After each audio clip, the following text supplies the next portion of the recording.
8TriMedia Broadcasting Network maging sa pamunuan nito.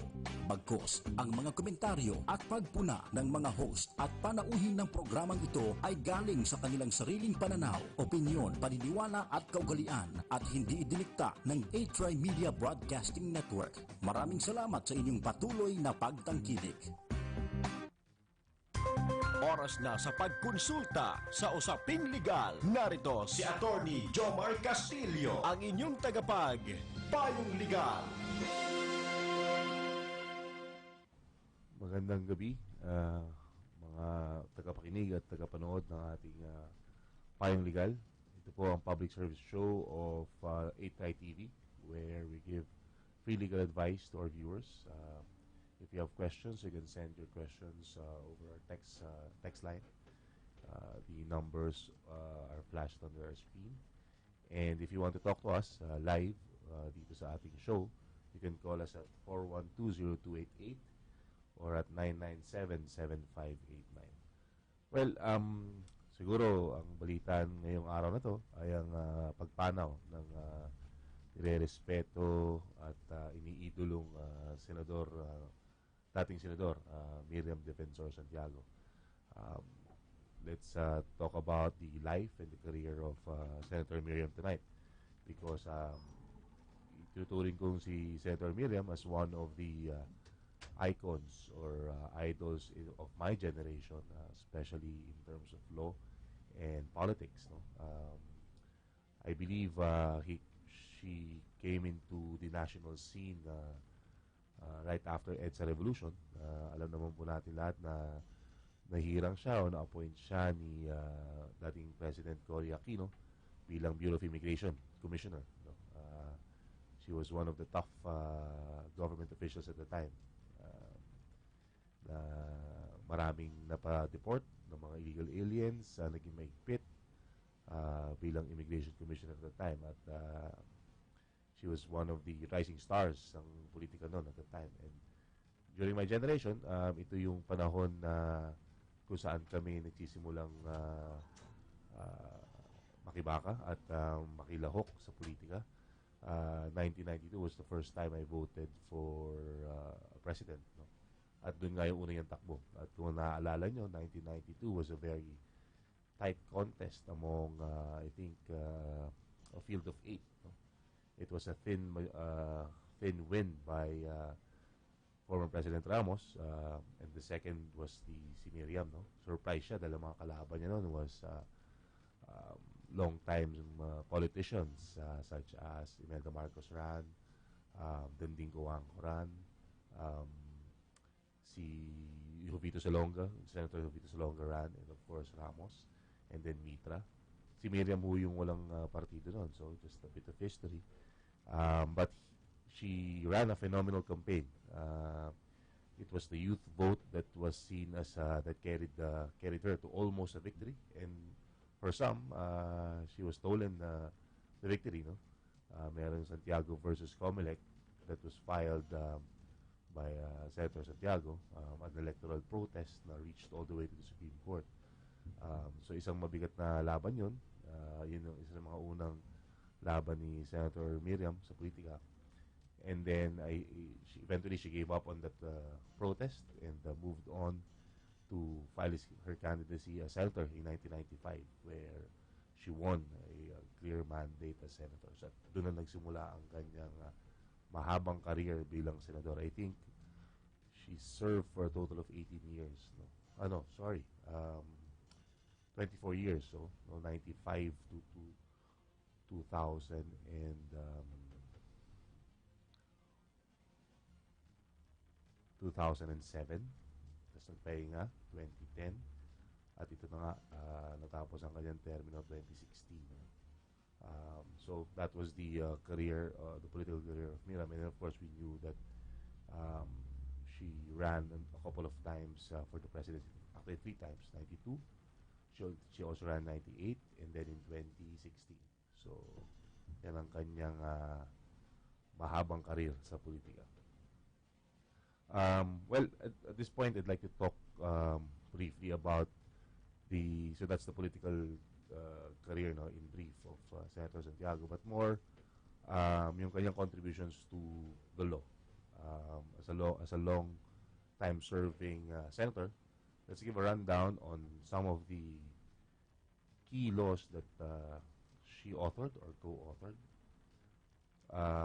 Simulan ko doon sa RH 2012, no? O Reproductive Health Act of 2012. Naging isang mainit na um, batas ito nung nile-legislate in the 15th Congress, no, 2010 to 2013. She led the fight here together with another lady senator, Pia Cayetano, before the Senate. Naalala niyo yung mga debate nila with Senator Tito Soto and other conservative senators at the time, no? And then pati sa House of Representatives, it was a very bitter fight, no? Of course, administration was backing it, but outside the Senate, there were of course protests coming from conservative groups, no? Especially the church. First, they were opposing it. Noong 2013 nga, lumabas yung Team Buhay versus Team Patay. At doon nalagay din ang pangalan ni Senator Miriam. No? So, it was a, well, hindi man unpopular, but it was a very noisy fight. And the rule of reasonableness prevailed. Dahil the proposition of the advocates of the RH law at the time was this was a health issue, a health concern, no, saving the maternal health of the mother in case of danger to her life, and education with regard to reproductive health is very important, and of course access to family planning methods were given state sanction, no. Kasi nga, of course, again, it was a health issue, a women's health issue that they advocated dahil maraming teenage pregnancies and of course several pregnancies like 7 to 8 children for a woman, of course, would wreak havoc to the body of the mother. So dun naging push, no. They did not, although of course it was a population control law at the end, no, but the advocates were able to win the day dahil dun nila nilagay, no. It's a women's health, a public health issue. At yun, nanalo finally.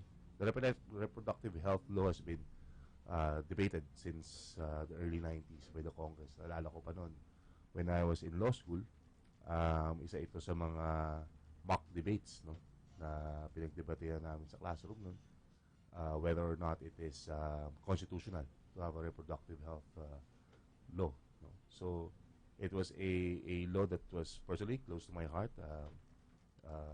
I knew that population was an issue in our country, and of course the unwarranted or unabated pregnancy, especially among the poor households in the country, no? Because of lack of education, lack of access to family planning methods, they really had difficulty controlling or being responsible parents. So it was really a law that was long delayed, no? Imagine we were debating it in 1993, 1994 in law school. 2012 lang napasa. At this was a big reason for this was the gravitas or the respect of our legislators to Senator Miriam, and we have Senator Miriam to thank for this reproductive health law. Of course, that's another matter, yung naging issues later on na hindi daw pinopondohan or it was not being implemented. But the law is there. There is no choice for our executive department but to implement it. If they do not, then that's another ground for an administrative case for dereliction of duty, because the law is there. Unless and until the Congress changes that law will become enforced. So hopefully we will see the fruits of this landmark legislation in the years to come, in the generations to come for our country. So for that law alone, it's already a huge achievement on the part of the legislative career of Senator Miriam. Another key law that she authored or co-authored is the Climate Change Act of 2009, no? Where for climate change responsiveness, mitigation, adaptation, and management. No? Again, obviously, we are a nation, a country which is at risk. No? I believe we are at the top 10 percentile of countries that are at risk for climate change, precisely because of our geography and where we are below sea level. Most of our cities are below sea level. No? We've had terrible typhoons in the past decades that would really highlight the need, no, that we should be an advocate for climate change. Storms are getting stronger, typhoons are getting deadlier because of the changing of the climate. No? Scientists are no longer in debate, no, that a 2 degree Celsius increase in the temperature of the globe will result in the wiping out of millions of populations living at the danger zones, no? And including us, the Philippines. So while, of course, it would take a global initiative to really have an impact on the climate change, it would be ironic for the Philippines not to take heart, no, to take up climate change measures for their local laws. Because if we do not, then how would we push the bigger nations to do so? No, if us ourselves don't have local laws implementing, mitigating or adapting to climate change. No? While we cannot totally avoid it at this time, dahil nga sinasabi there's irreversible effects of climate change. At least with this law, there's a national risk disaster committee that has been instituted or established by law. So our officers are mandated to provide plans and programs to make sure that our country, while we are at risk, those risks are mitigated and reduced heavily with education and certain adaptive measures. So again, climate change of 2009 is one of the key laws authored or co-authored by the late Senator Mijam Santiago. At this point, we will take a short break for a few messages from our station. Magbabalik po ang Payong Legal. Manatiling nakatutok sa DZRJ 810 AM, 8TriMedia at 8TriTV, Cable Link Channel 7. This is 8TriTV.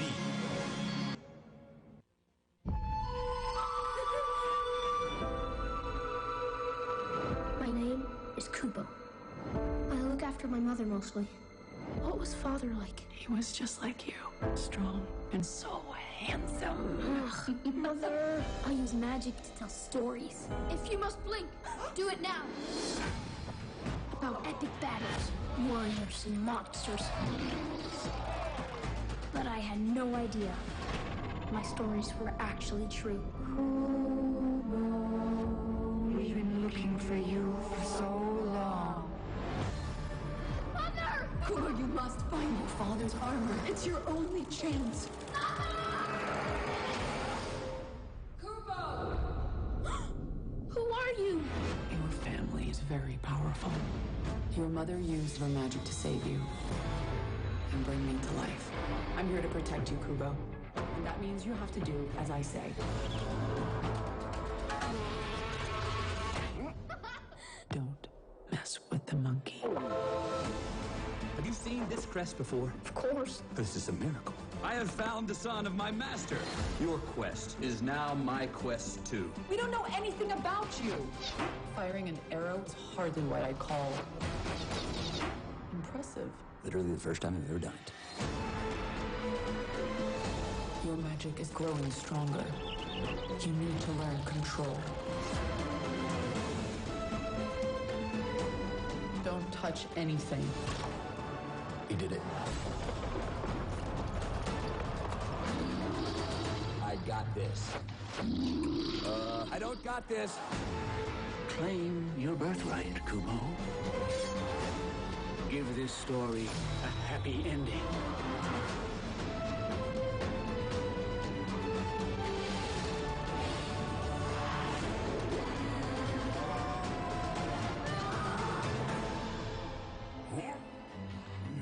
Do you need a little help? No. Yes. Gusto mo ba ng kakaibang healthy white glow? Yan ang power ng vitamin E sa skin. From Myra Vita White Facial Wash. May natural plant extracts and vitamin E beads that gently burst for that healthy white glow in just 1 week. Fresh, mag-Myra Vita White Facial Wash. Yan ang alagang holistic. Trusted quality healthcare. Unilab yan. Great things often come from humble beginnings. In 1995, Aquabest is established with the simple vision of an Aquabest store in every community. Driven by passion and commitment, and guided by its vision, Aquabest soared to be the leader in its industry. Through the years, many things has changed. New ideas flourished as Aquabest went ahead and forged new ground, reinventing the way we see and experience water through technology. From a single store, Aquabest can now be found everywhere in the country. And now, a new chapter is ready to be written. New communities and trends may come, but in the end, the vision remains the same.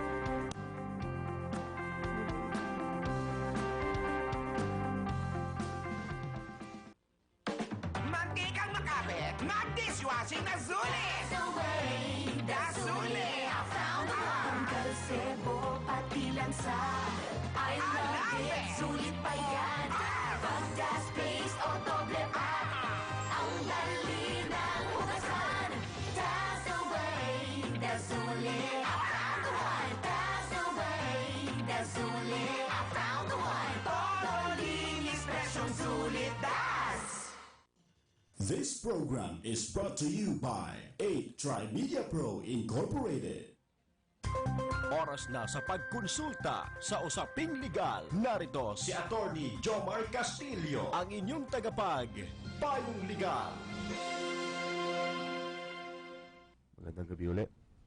Well, tonight, we're dedicating our show to the passing of a legend, former Senator Miriam Santiago. So, briefly at this first part of the show, we discussed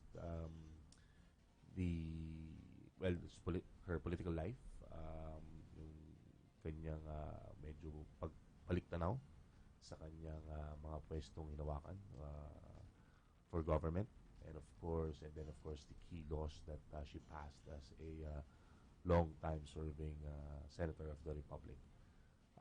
Siguro punta naman natin is yung kanyang very memorable role in the 2 impeachment cases before the Senate. Of course, the 2001 impeachment case against President Joseph Estrada, and then the 2010 impeachment case against Chief Justice Renato Corona. In both cases, while in the first, a vote was never reached dahil nga nagkaroon na ng EDSA 2, nagkagulo, hindi natapos yung impeachment. But in Chief Justice Corona's case, there was a vote, no? Even in the first, with the way she was doing the questions, and of course her vote on the second envelope, it appears that she would have voted a no on the impeachment of Joseph Estrada. Well, at those times, 2001, 2010, the no vote was an unpopular one, and she was vilified for it. She even suffered a loss in the Senate in 2001 when she ran again. Dahil nga, of course, it was seen as a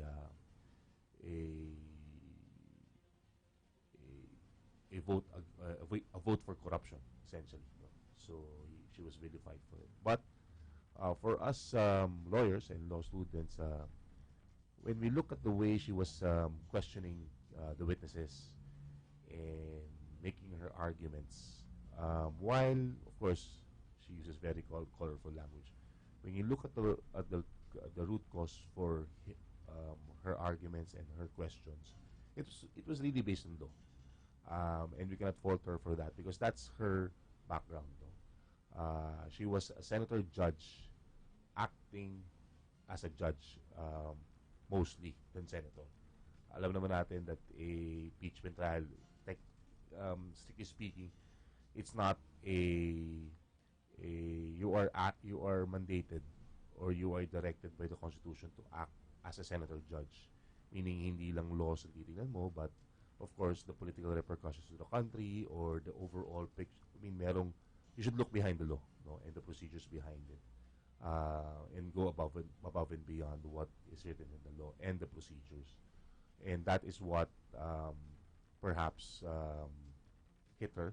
No? But again, if we're just looking at the rule of law and the arguments made, Senator Santiago was on the right, mostly in her arguments and her line of questions. Like, let's take the case of the second envelope issue. Strictly on a rule of law basis, the votes for not opening the second envelope was correct. The impeachment complaint never contained a reference to a supposed Jose Velarde account. So why would then it come out as a piece of evidence in a trial where the complaint never really included it? As Senator Santiago said at the time, the proper course was for the complainants to amend the complaint and include the charge of this Jose Velarde account. So that was the big debate for that second envelope. And again, on a strict rule of law basis, a person, an accused, has a right to know the charges. So yun yung pinaka-basic, no? Because that's where he will build his defense. And if the charge lacked or was not complete at the time that it was filed, the prosecution is or the plaintiff is mandated to amend it so that the accused or the defendant can make a proper defense on it. Otherwise, if you change your complaint or your charge over the course of a trial, then the defense or the accused would have difficulty preparing his or her defenses. Kasi nga, sa simula pa lang, hindi mo naman sinabi na kasama yung sa charge mo, so how can I prepare for defense? And suddenly, midway, a charge is being made. So that's, again, one of the grounds and the arguments made by former Senator Vita, which, again, by law, is correct. As a judge, as a former judge, he was acting strictly on what the procedures have mandated. But of course, the other side of that impeachment argument was that this is not a strict court of law, where a complaint obviously would not be complete at the time of filing dahil wala pa namang mga ebidensyang lumalabas nun. If you will recall, Clarissa Ocampo was not the issue at the time that this big impeachment came out. It was the wetting expose of Governor Chavit Singson. Yung bank accounts later on na lang lumabas. So, again, strictly again, on the rule of law basis, Senator Miriam was championing rule of law. And she was acting as a strict judge at the time. Ganun din yung kay Chief Justice Corona. One of the issues then is about the dollar account naman, which was never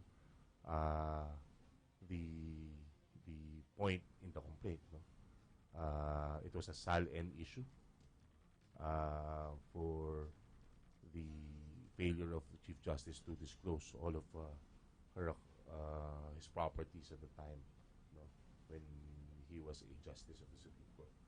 So, strictly speaking, on the rule of law, Senator Miriam was, again, invoking that basic defense, that this is not covered, so thus irrelevant yung dollar account na yan, and you cannot disclose because of then secondly, you cannot disclose because of the foreign currency secrecy law that was prevailing. So, looking at all of these two very controversial cases, of course, Senator Miriam was really fight for it. But again, look at how she ended her career. No? Though 2001 she lost the Senate, she was able to recover it. And then 2016, people still voted for her as president, though of course it was affected by her health at the time. But you knew that you were looking at or voting for a person of extreme intelligence and competence and has the qualification to be president of the republic.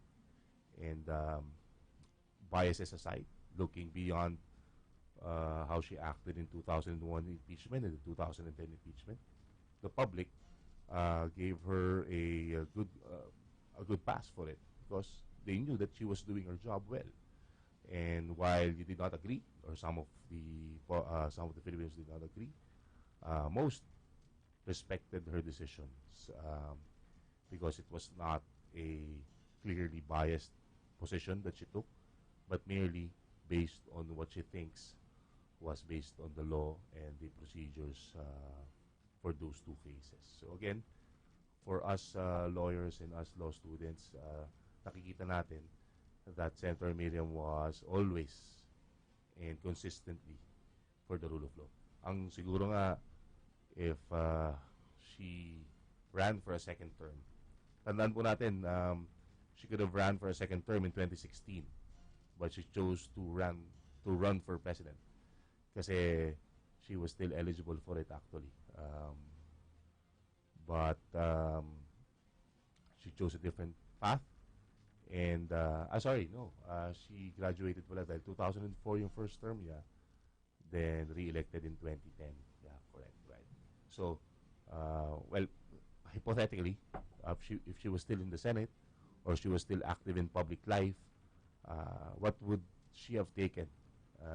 What position would she have taken with this issues going around in the Senate and the House of Representatives, the Lima versus Duterte / extrajudicial killings issue? As a fan and as an observer to the life and the political career of Senator Miriam, I would have predicted that she would have taken the side of the law. Ano ba ang sinasabi ng rule of law dito?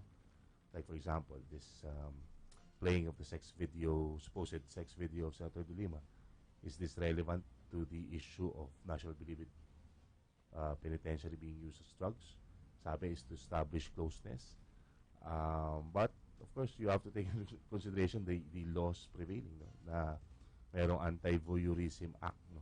That you cannot record or publicize a recording of a person who clearly does not consent to it. So, kung yung sex video nga nila Hayden Ko and his other girlfriends hindi lumabas sa Senado and sa House, bakit pa ito? Ito nga, bakit mo pa ilalabas to? Obviously, it's a violation of the law and medyo abuse na yan. So, I'm sure Senator Miriam would have taken the side of the law here and she would have raised hell, as always, in her acerbic language and sharp tongue. She would have raised hell for these issues. No? Unfortunately, she was already sick and we did not have the privilege to hear her thoughts on the prevailing issues nowadays. At this point, we will take a second break for a few messages from our station. Magbabalik po ang Pahing Legal. Manatiling nakatutok sa DZRJ 810 AM, 8TriMedia at 8TriTV, Cable Link Channel 7.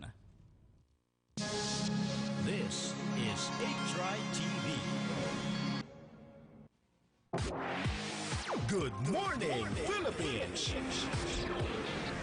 Isang magandang umaga ang bubungad sa inyong mga telebisyon kasama ang Supremo ng Bayan, Joey Falcon. Good morning, Philippines! At ang matalino, magandang mestiza ng bayan, Pia Morato. Good Morning Philippines! Alamin ang mga pangunahing presyo ng bilihin, cooking recipes and tips, maging lagay ng trapiko at panahon. Izquierda! Iba't ibang payo at tips mula sa mga eksperto ng ating bansa. Good news, good vibes, Good Morning Philippines! Balita sa loob at labas ng bansa. Narito na ang mga pambansang panggising ng bayan. Joey Falcon at Pia Morato.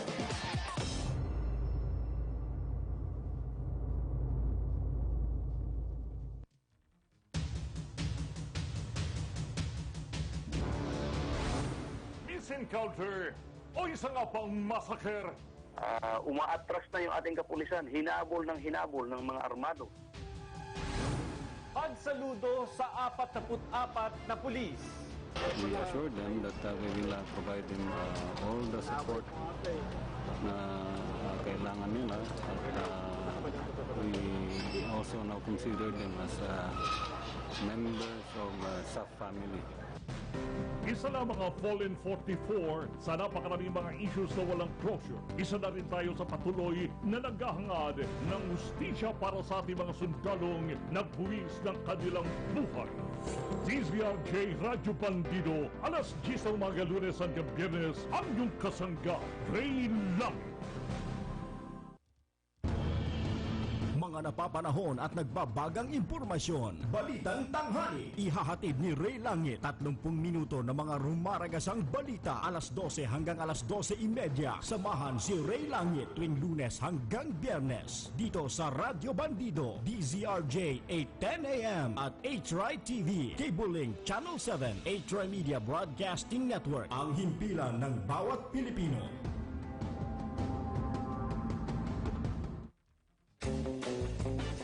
Muling samahan si Angelo Almonte at Tates Gana sa susunod na paghahatid ng serbisyo publiko dito lang sa DZRJ 8:10 AM, Radio Bandido at 8TriTV, Cable Link Channel 7, 8TriMedia Broadcasting Network, ang himpilan ng bawat Pilipino.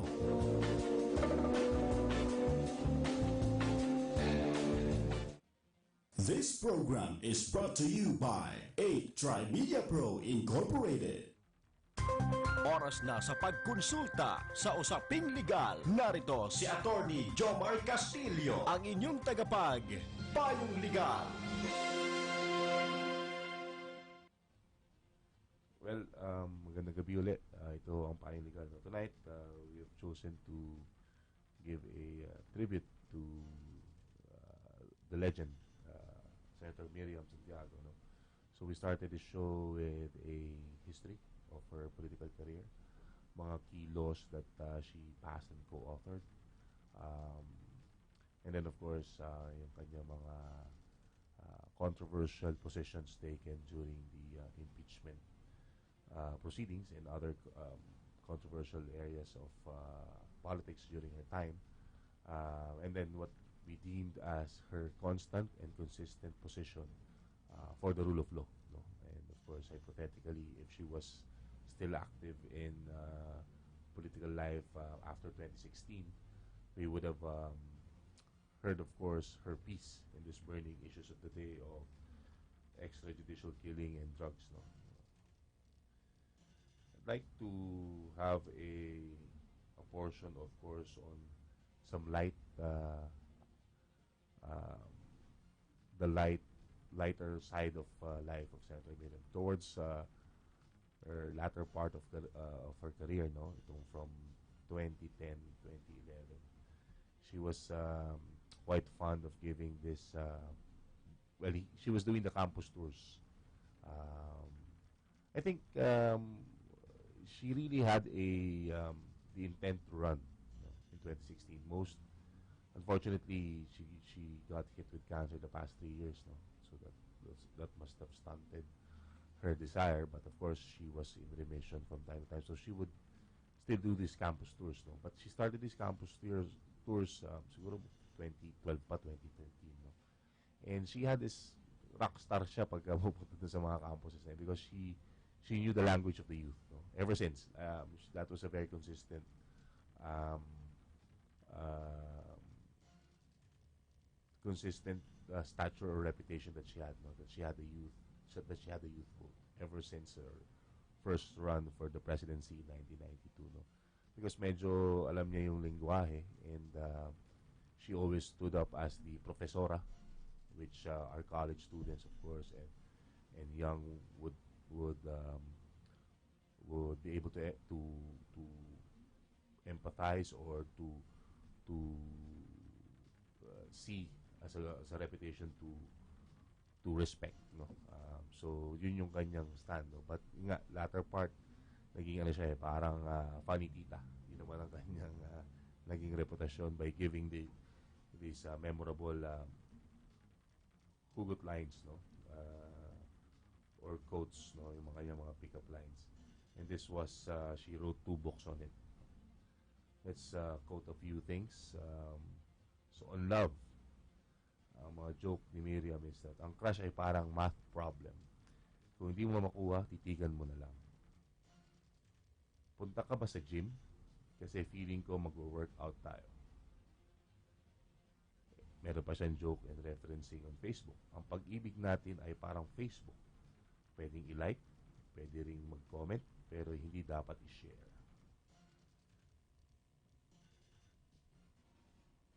Pick-up lines. Para kang test paper, nauubos ang oras ko sa kakatitig sa'yo.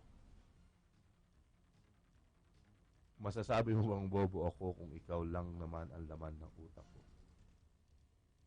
Yan ang kanyang mga on relationships. Ang relasyon ay parang gubat, madalas may ahas. Mahal ka niya, mahal mo siya, pero mas mahal ang tuition fee kaya mag-aral ka na muna.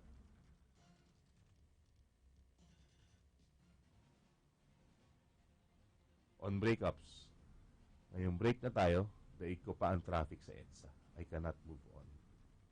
Buti pa ang sapatos, may ka-pair.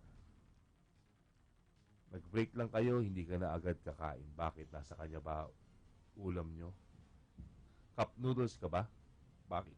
Kasi gusto kitang buhusan ng kumukulong tubig. Dati, ikaw ang mundo niya. Anyari ng ibang planeta. So, when she was giving these jokes during her campus tours, the college students were, of course, giving her great applause for these jokes. But ini-intersperse niya to with serious issues on hand. No? Like when she was already campaigning, she would give her plans for the government and of course for the youth. No? But so you can see that she has this good rapport going with the youth, no. While she received very low votes, if you can probably take a look at the demographics of the 1 million or 2 that voted for her, it was probably mostly from the young people, no, especially mga college students, because she had a very good, simple way of saying who is the most qualified. If you recall during the presidential debates, she always said that the qualification of a president should really start from school. A president should have good grades in school. He has been an achiever in school. Dahil nga naman, that was your very first task in life. And again, being her profesora and being the elder statesman, she was basically telling the youth, imparting them a life lesson that whatever you do, you may aspire for the highest post of the land or get your dream job, whether it be in a small mall or in a multinational company. You start with your schoolwork. You should have good grades. You should achieve. You should aspire for honors, and you should aspire for higher education. Because to her, that's really the foundation of qualifications for being a somebody in life. Dapat sinasabi niya rin, dapat matalino. Ang problema ng bayan ay napakahirap.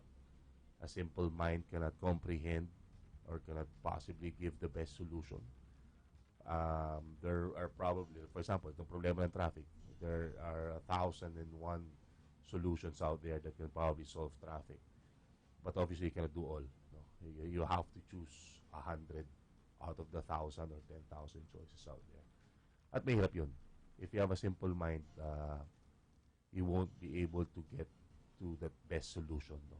It may not be the popular solution every time. It may be unpopular. It may be the most expensive solution, but it is not the best solution that you should offer the country. So, it would really take a smart person to lead the country. Kung sinasabi nga ni Miriam during that debate, if this was a job interview, CV dapat nagsisimula. And that's her basic position on it. And then, of course, looking at the career qualification, I mean, what have you done before aspiring for the presidency? At yun, looking back, the country should hear those voice again of Senator Miriam. Did we make the right decision? It has been almost 100 days from the assumption of President Duterte. Did we make the right decision? Now that a legend has passed and her words resonate once again. So we'll probably know in a few more days, in a few more weeks, on whether or not the country made the right decision in 2016. Then, of course, it's also good that our young politicians now should take a look at the career taken by Senator Miriam. Look at how she was able to capture the youth vote, and find out how the politicians should carry the Facebook generation or the social media generation to the next level for our country. I do believe that the social media revolution that has been seen during the past presidential campaign should not end in brickbats, no, at yung sagutan sa social media, no. It should be used for a more positive and a more productive way, no? Hindi sa ganitong destructive way lang, no? I hope we get to move on dun sa bashing, no? And find out how we can harness the activity in social media, especially from the youth, for nation building. Kasi nakita natin on how, well, Senator Miriam was the first politician who probably had 1 million subscribers in her Facebook dahil dito sa kanyang mga hugot lines and funny quotes, no? So let's see on who will be this next Miriam in our political life in the country. O sino magsa-step up among the young politicians that are already here, already in the stage, or ito mga papasok pa lang sa politika. Let us wait and see. In the meantime, our deepest condolences to the family of Senator Miriam. May she rest in peace, and may the angels receive her soul when she confronts the great creator. I'm sure they will have a good debate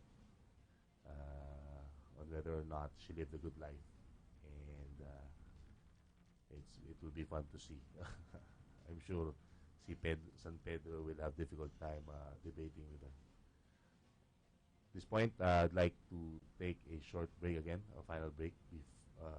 Magbabalik po ang Payong Legal.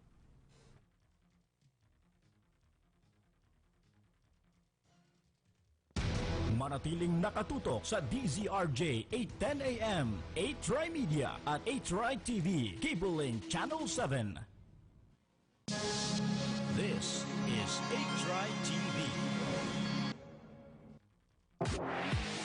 Good morning, Philippines! Isang magandang umaga ang bubungad sa inyong mga telebisyon kasama ang Supremo ng Bayan, Joey Falcon. Good morning, Philippines! At ang matalino, magandang mestiza ng bayan, Pia Morato. Good Morning Philippines! Alamin ang mga pangunahing presyo ng bilihin, cooking recipes and tips, maging lagay ng trapiko at panahon. Izquierda! Iba't ibang payo at tips mula sa mga eksperto ng ating bansa. Good news, good vibes. Good Morning Philippines! Balita sa loob at labas ng bansa. Narito na ang mga pambansang panggising ng bayan. Joey Falcon at Pia Morato.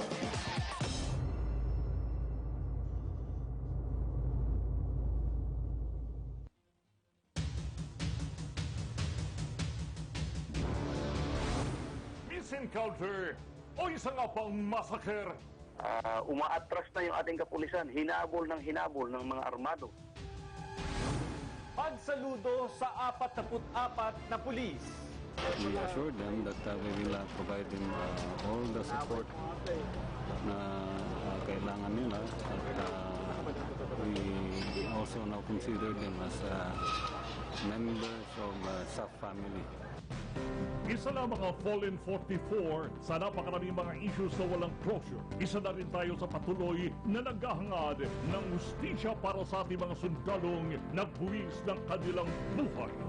DZRJ Radyo Bandido, alas 10 ng mga Lunes hanggang Biyernes, ang iyong kasangga, Ray Lang.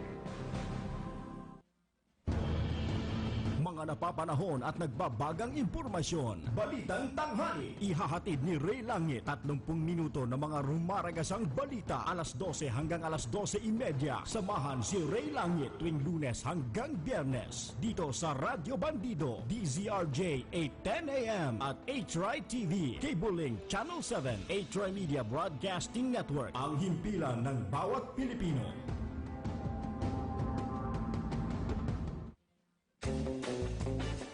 Muling samahan si Angelo Almonte at Tates Gana sa susunod na paghahatid ng serbisyo publiko dito lang sa DZRJ 8:10 AM, Radio Bandido at 8TriTV, Cable and Channel 7, 8TriMedia Broadcasting Network, ang himpilan ng bawat Pilipino.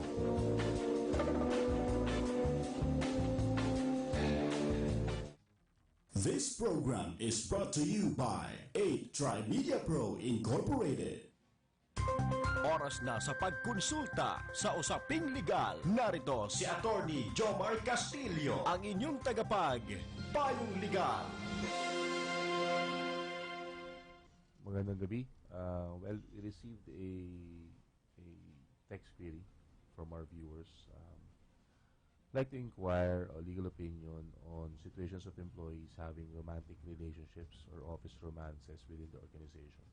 So meron siyang nilistang five instances daw. Married employee to a single employee, married employee to another married employee, a superior to subordinate romantic relationship, single to single employee in the same department, single employee to a non-conflicting department. So 5 scenarios. No? Essentially, tinatanong niya is if there is a ground for termination, especially for the first 3, no? Married employee to a single employee, married employee, pareho married, or a superior to subordinate romantic relationship. Sa labor code, walang specific ground to terminate on grounds of immorality. You would have to fit it in the just cause of serious misconduct in the performance of duties. No? If the immoral conduct, like extramarital affair, affects the workplace, then it can be a ground for termination. There are some instances where it is clearly stated in the Code of Discipline naman of a company na yung immoral conduct is detrimental to the company. It would still have to relate to duties and work. No? Supreme Court cases have already touched upon this issue a number of times at medyo iba-iba. No? Titingnan ng court really in circumstances if the immoral conduct or even the relationship, no, yung sinasite kanina na subordinate to single, should be a ground for, or would it be a ground and would it be valid to invoke the code of discipline? The court has looked at it depending nga sa circumstances, no? Pero ako laging naalalang quote from a case, no? There were two security guards who fell in love with each other, no? At nahuli sila having a romantic moment while on duty. Tinerminate sila pareho, no? But the court dismissed, held that dismissal invalid, saying the favorite quote of, "Love has its reasons, which reason itself cannot explain." So, how can you, effectively, the court was saying, how can you make love as a ground to dismiss? Wala naman daw immorality doon. Of course, they may have been remiss in their duties by engaging in personal relations while on duty. Then they could be reprimanded, but not an immediate termination, kasi it's very similar to being just suddenly going off duty, for a long period of time. So, dun in-invalidate yun. But there has been also occasion where in the pharmaceutical industry, a relation between two people belonging to competing companies, hindi pa nga magka-opisina, may relasyon with another med rep from another pharma company in the same area, under the code of discipline of the pharma, wala daw relations with other employees. The court held that it was valid, no? Because in the highly competitive industry of the pharmaceutical industry, it was incumbent upon companies to protect their market and to protect maybe product secrets, thus disallowing relationships between competing companies, no? Or med reps of competing companies. So, again, those are instances where the court will really take a look at the circumstances, whether or not the serious misconduct charge, whether it be immorality or a relationship between two employees, or yung superior subordinate, not necessarily wrong yun, but if it affects the work, like meron ng sexual harassment dyan, or merong favors being given to the partner, then yun, maaaring maging ground yun for termination. So, it's not immorality per se, but it should be related to a serious misconduct in the performance of, that relates to the performance of the duties of the employee. So, dun pa rin babalik, no? Whether or not that immoral conduct charge would fall into a serious misconduct issue na magiging just cause for termination. So I hope I was able to answer that text query correctly. Again, if you have questions, send it to our shows, because that is why we're here. Bukas po, makakasama niyo po ang akin pong ibang kasama dito sa programa. Attorney Peter Castillo, baka yata bukas. Isa na naman pong edisyon ito ng Payong Legal. Again, this is the public service show of 8TriTV. We hope that we would be receiving your questions and ask us on any of your legal concerns in the future by sending us your questions over our text line or posting messages on our social media sites, no? Facebook, Twitter, and Instagram. No? If you have questions, just please send it to us. At this point, magpapaalam na po ako. Maraming salamat po sa pakikinig at panonood ng Payong Legal. Makita-kita po tayo muli. Ito po si Attorney Jomar Castillo. Maraming salamat po. 8TriMedia Pro Incorporated. This is 8TriTV. Ito ang himpilan ng bawat Pilipino, maaasahan, mapagkakatiwalaan, ang tunay na karamay ng sambayanan. 8TriMedia Broadcasting Network sa DZRJ 810 AM.